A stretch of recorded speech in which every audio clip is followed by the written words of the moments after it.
بسم اللہ الرحمن الرحیم۔ یرکا آپ کا بڑا وفادار غلام تھا۔ ایک دن آپ نے فرمایا، یرکا آج مچھلی کھانے کو دل کرتا ہے، لیکن مسئلہ یہ ہے کہ 8 میل دور جانا پڑے گا، دریا کے پاس مچھلی لینے، اور 8 میل واپس آنا پڑے گا مچھلی لے کے۔ پھر آپ نے فرمایا، رہنے دو، کھاتے ہی نہیں۔ ایک چھوٹی سی خواہش کے لیے اپنے آپ کو اتنی مشقت میں ڈالنا اچھا نہیں لگتا کہ 8 میل دور جانا اور 8 میل واپس آنا صرف میری مچھلی کے لیے۔ چھوڑو یرکا، اگر قریب سے ملتی تو اور بات تھی۔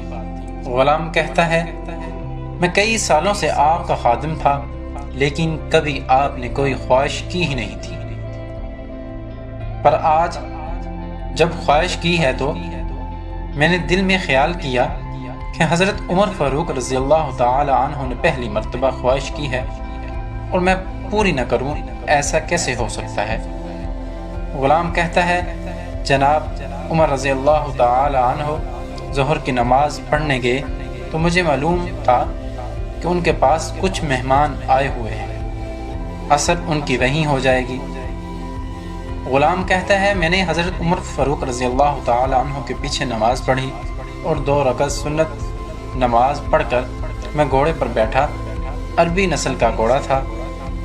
دوڑا کر میں دریا پر پہنچ گیا۔ عربی نسل کے گھوڑے کو 8 میل دوڑاتا وہاں پہنچ کر میں نے ایک ٹکڑا مچھلی کا خریدا اور حضرت عمر رضی اللہ تعالی عنہ کی عصر کی نماز ہونے سے پہلے میں واپس بھی آ گیا، اور گھوڑے کو میں نے ٹھنڈی چھاؤں میں باندھ دیا تاکہ اس کا جو پسینہ آیا ہوا ہے وہ خشک ہو جائے، اور کہیں حضرت عمر فاروق رضی اللہ تعالی عنہ دیکھ نہ لیں۔ غلام کہتا ہے کہ گھوڑے کا پسینہ تو خشک ہو گیا، اور پسینے کی وجہ سے گرد و غبار گھوڑے پر جم گیا تھا۔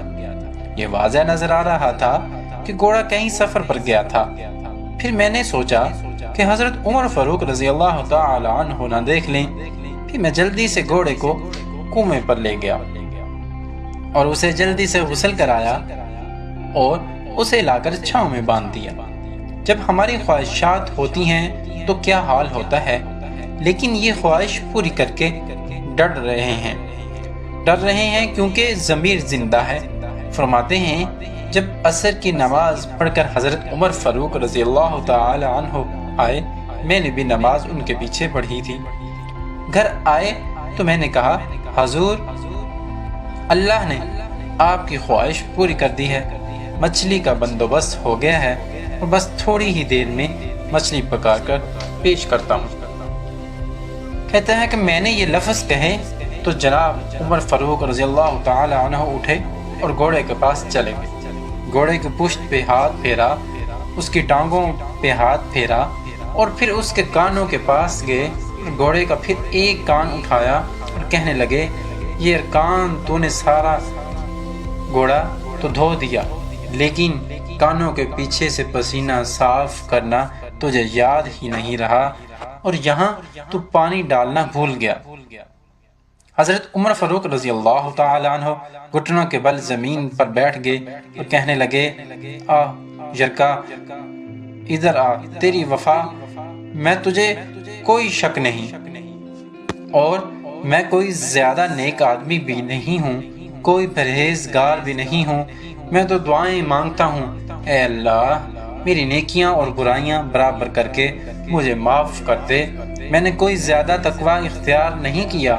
اور بات کو جاری رکھتے ہوئے فرمایا، ایک بات تو بتا، اگر یہ گھوڑا قیامت کے دن اللہ کی بارگاہ میں فریاد کرے گا، یا اللہ عمر نے مجھے اپنی ایک خواہش پوری کرنے کے لیے 16 میل کا سفر طے کرایا، اے اللہ میں جانور تھا، بے زبان تھا، 16 میل کا سفر ایک خواہش پوری کرنے کے لیے، تو پھر یرکا تو بتا، میرے جیسا وجود کا کمزور آدمی مالک کے حضور گھوڑے کے سوال کا جواب کیسے دے گا؟ یرکا کہتا ہے، میں اپنے باپ کے فوت ہونے پر اتنا نہیں رویا تھا جتنا آج رویا۔ میں تڑپ اٹھا کہ حضور یہ والی سوچ یہاں تو لوگ اپنے ملازم کو نیچا دکھا کر اپنے افسر ہونا ظاہر کرتے ہیں۔ غلام رونے لگا۔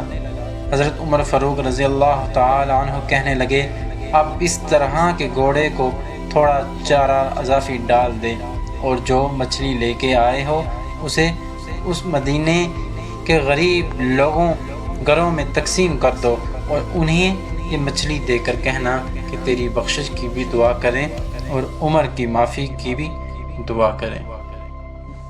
دوستو، چلتے چلتے ہمیشہ کی طرح وہی ایک بات کرتا چلوں، اگر میرے چینل پہ آپ کو قول، واقعات، کہانیاں، تحریر، کوئی سبق آموز کچھ بھی آپ کو پسند آئے تو پلیز آگے ضرور شیئر کر دیا کریں۔ اس سے تو آپ کو کچھ نہیں جائے گا، صرف آپ کی چند منٹ کی مشقت ہوگی، آپ دوستوں کے ساتھ شیئر کریں گے اور آپ صدقہ جاریہ بھی بن جائیں گے۔